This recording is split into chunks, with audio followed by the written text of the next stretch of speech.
আঙুলের অবস্থা এগুলো সেলাই হয়নি, একটা সেলাই একটা সেলাই ছিল না, তাহলে লাভ কি হয়েছে? ওদিকে সেলাই করে না, বললো তো একদম। এই যে সাথে রয়েছে তুষার, চলে আসলাম আমরা হাসপাতালে তুষারের আঙুলে সেলাই কাটাতে। তো এখন চলো ভিতরে যাওয়া যাবে হাসপাতালের। তো আমরা চলে এলাম ভিতরে, হাসপাতালের ভেতরে নারদার সাথে কথা বলে এখন চলে যাব কেবিনের ভেতরে। চলে এলাম কেবিনের ভেতরে, তুষার এখানে বসে আছে, আমি ভিডিও করে নিচ্ছি। এই যে তুষার তার ব্যান্ডেজ খুলছে,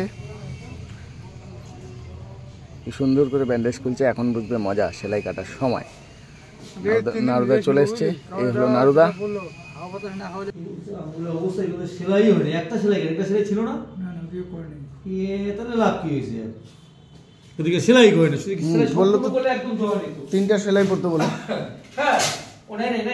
না, সেলাই বেশি করলে থাকতে নিজের মতো করে বসবি, হবে না, হয়ে যাবে, সময় লাগবে, এখন অনেকদিন সময় লাগবে, কিন্তু ফাঁকা রাখতে পারবি না তুই, বসে পরিষ্কার করে একটু ব্যথা হবে, বলে লাভ নাই, তুই চামড়া মরে যাবে, কালো চামড়াটা পুরো চামড়াটা উঠে যাবে। ভালোই লাগছে রে, কেন সুখ বাবু আরো চালাবো গাড়ি? খুব চালাস গাড়ি না? আমাদের ওষুধের মানলে কি হবে এখন? নরমালি যেটা আছে না, মলম নাই আমাদের, অন্য লিকুইড ওষুধ। কি অবস্থা, আচ্ছা তাই আছে আঙুলটা,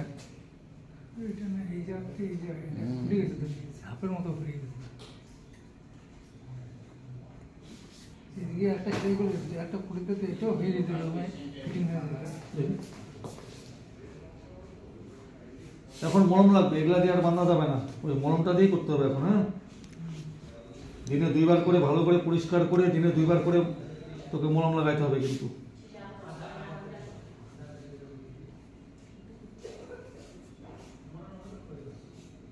পোড়া রাখা যাবে না, অনেক কয়দিন রাখতে হবে এভাবে করে, কারণ কি বলতো, পোড়া আগে খোঁচা লাগলেই রক্ত বেরোবে, আবার কাঁচা হয়ে যাবে নতুন করে।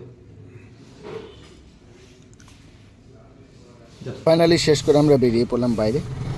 তো আজকের মতো এই পর্যন্তই, দেখা হবে নেক্সট ব্লগে। ভাই অনেক কষ্ট পেয়েছে, তো ভালো থাকবেন, সুস্থ থাকবেন, টাটা।